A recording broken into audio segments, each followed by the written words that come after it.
महाराष्ट्र क्रांती news, आवाज सर्वसामान्यांचा। शहापूर जिल्हा परिषद केंद्र शाळा अजनुप येथे आषाढी एकादशी मोठ्या उत्साहात साजरी। आषाढी एकादशी ही हिंदू धर्मातील अत्यंत पवित्र आणि महत्त्वाची एकादशी मानली जाते। या दिवशी भगवान श्री विष्णू, श्री विठ्ठल आणि माता रुक्मिणी यांची भक्तिभावाने पूजा केली जाते। महाराष्ट्रात लाखो वारकरी पायीवारी करून पंढरपूर येथे श्री विठ्ठल रुक्मिणीचे दर्शन घेतात। ज्ञानोबा तुकारामच्या जयघोषात भक्ती, श्रद्धा आणि समर्पणाचा अवधूत संगम अनुभवायला मिळतो। म्हणून जिल्हा परिषद शाळा अजनुप आषाढी एकादशी निमित्ताने विद्यार्थ्यांनी मोठ्या उत्सवात विठ्ठलाची मूर्ती तुळस वृंदावन डोक्यावर घेऊन भजन, हरिपाठ, तालांचा गजर करत गावात प्रभात फेरी काढण्यात आली।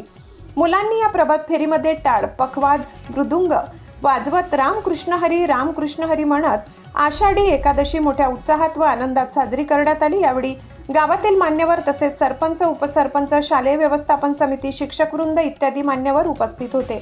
महाराष्ट्र क्रांती न्यूज साठी प्रतिनिधी गीतेश भोईर, शहापूर। अशाच नवनवीन बातम्या पाहण्यासाठी आमच्या महाराष्ट्र क्रांती न्यूज या YouTube चॅनलला लाईक करा, सबस्क्राईब करा आणि बेल आयकॉनला प्रेस करा।